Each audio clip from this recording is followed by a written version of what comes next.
The doors have just opened for the Downtown Campus Reinvestment Project Open House. I'm Jessica Mensch with the City of Glendale. Tonight is all about giving residents, businesses, and employees a chance to learn about plans for this project. They're specifically focused here on talking about Murphy Park and potential ideas for what's going to happen there. If you take a look behind me here, you can see that there are plenty of posters out here. These all have maps and different schematics, different ideas for what could take place at the park. If you weren't able to come out to the meeting here tonight, we have you covered. Some of the architects on the project are going to walk you through these boards.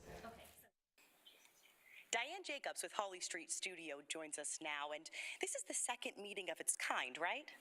It is. It's good to see you again, Jessica. You may recall that about 2 weeks ago we were here in this very same venue and similar venues around the city to talk about our ideas for the municipal complex itself.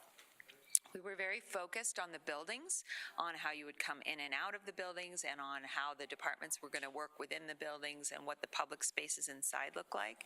And today I'm so excited because we're talking about the thing that most people really love and care about with this project, which is Murphy Park, and really in general the landscaping features around the Civic Center and kind of towards the edge of the streetscape. What makes this campus a campus? And now you have a partner that you wanted to introduce us to, right? Yes, Holly Street Studio is so fortunate to be working with Colwell Sheeler Landscape Architects, who are landscape architects for this project and several others. We love working with them, and they have come up with some tremendous ideas that help describe all the many activities that might take place once we get feedback from the public within Murphy Park. And it's anywhere from things like performances and special events to how we're going to refresh and restore the landscape that's there, to how we might remember some of the important historic features that are already in the park today. So I'm excited to sort of hand over the presentation to Allison and her team and have her interact with folks and talk about what's important to them in terms of the park. Great. So yeah, Allison, come on over here. So you're going to walk us through some of these boards, right? Yes, I'm very excited to be here. We have done a lot of pre-work, but we're very excited to hear what the public has to say about some of these great ideas. So on this first board is basically trying to capture what we have heard so far. And what we did here is that Murphy Park should be a place for live music. We heard that most often. We also believe it should have shade, and the public has backed us up on that. They love the shade that the park currently provides.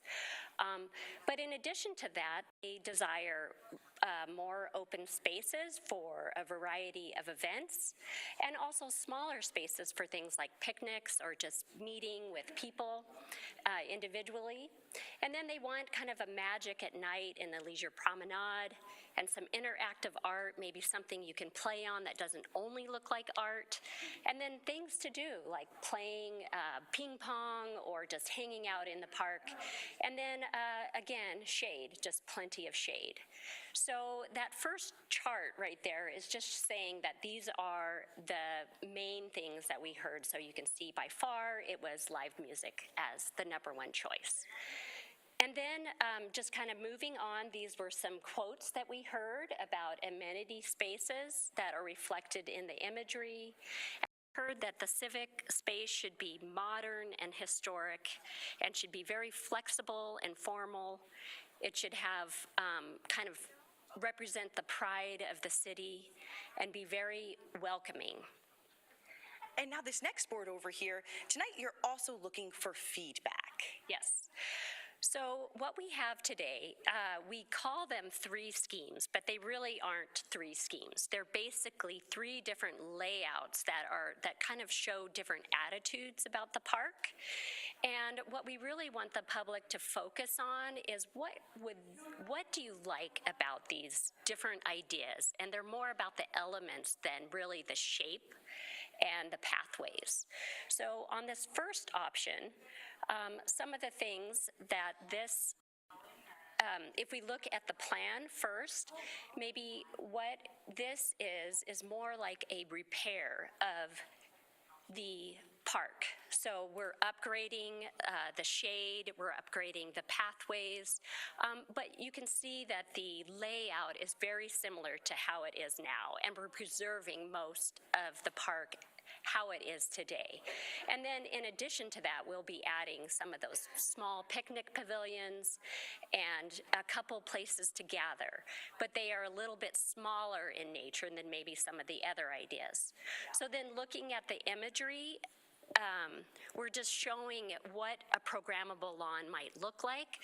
That means that it would be a space for people to have activities, whether it's a festival or games or yoga in the park. And then maybe there would be smaller lawn areas for just hanging out in the shade or with friends. We would have games at the porch, so they'd be small gaming areas. And again, just activated promenade. We have opportunity to bring food trucks on the site, have small picnic pavilions, a very shaded streetscape. All of the schemes show a much more sustainable attitude towards the streetscape with plenty of shade and water management. So bringing extra water from rain onto the site and helping the trees grow so nice and big.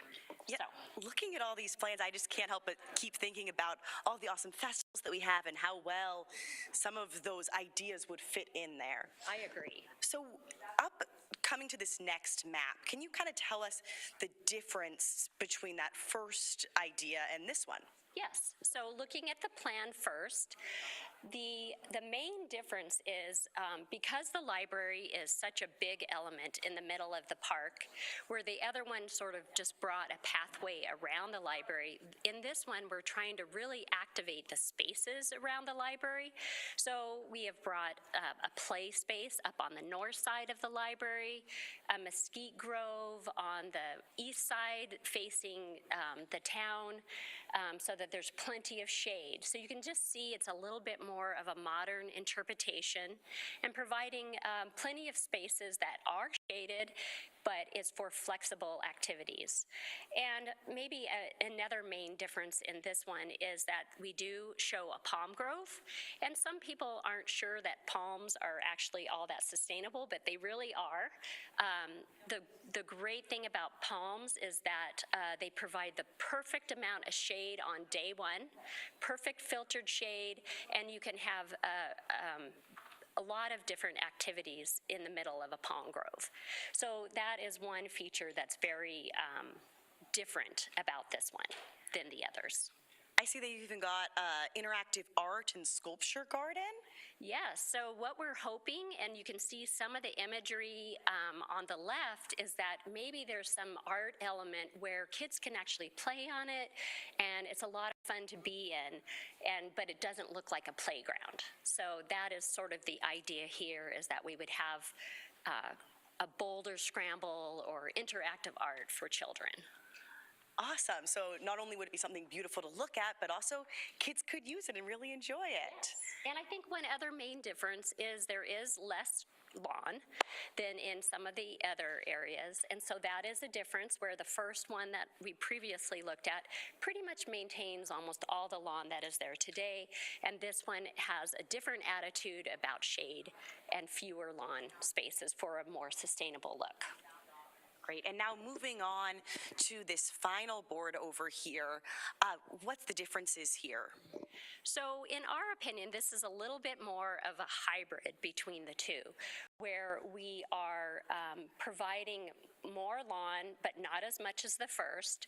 We are activating spaces around the library, but not so heavily related to the library, where we have pathways that lead us to the amphitheater, and then there's programmable lawn areas that are larger than the very first one we looked at, but again, they are a little bit cut up because of the available space. And then the other difference here is that we have a major bioswale, which is a water retention area to manage all of the stormwater on site, and that is along the east side of the library. And there's an image on the lower middle about what that might look like. I was going to say, for folks who don't necessarily know what a bioswale Can you explain that? Sure. It is basically retention. So we would want to collect all the condensate and roof rainwater and any rain surface water and fill up these basins. And what that does, it's kind of free supplemental irrigation, and the trees just really love that extra bit. It's very sustainable, and you can also use it for activities, use the space. And now looking around here, these are all ideas. Can you explain, are you guys hoping to learn something tonight too? Yes, we are hoping that everybody will tell us what kind of activities they think look like fun to do, what kind of spaces in each one of the three ideas they prefer over the other. And hopefully with that in mind, we'll start to really understand what this park should be to mean a lot to the community. Well, thank you so much again for chatting with us. This seems like it's going to be really great for the city of Glendale. I think it'll be really fun for everybody too. We can't wait to hear everybody's input. The architects will be out here until 7:30 this evening if you'd like to come out here and get involved. There are several locations across the city that are hosting these open houses, and we've linked you to the details for that in this post. If you have any questions or comments, please send them to the email that we've also pinned to the top of the comment section of this video. Thanks for watching.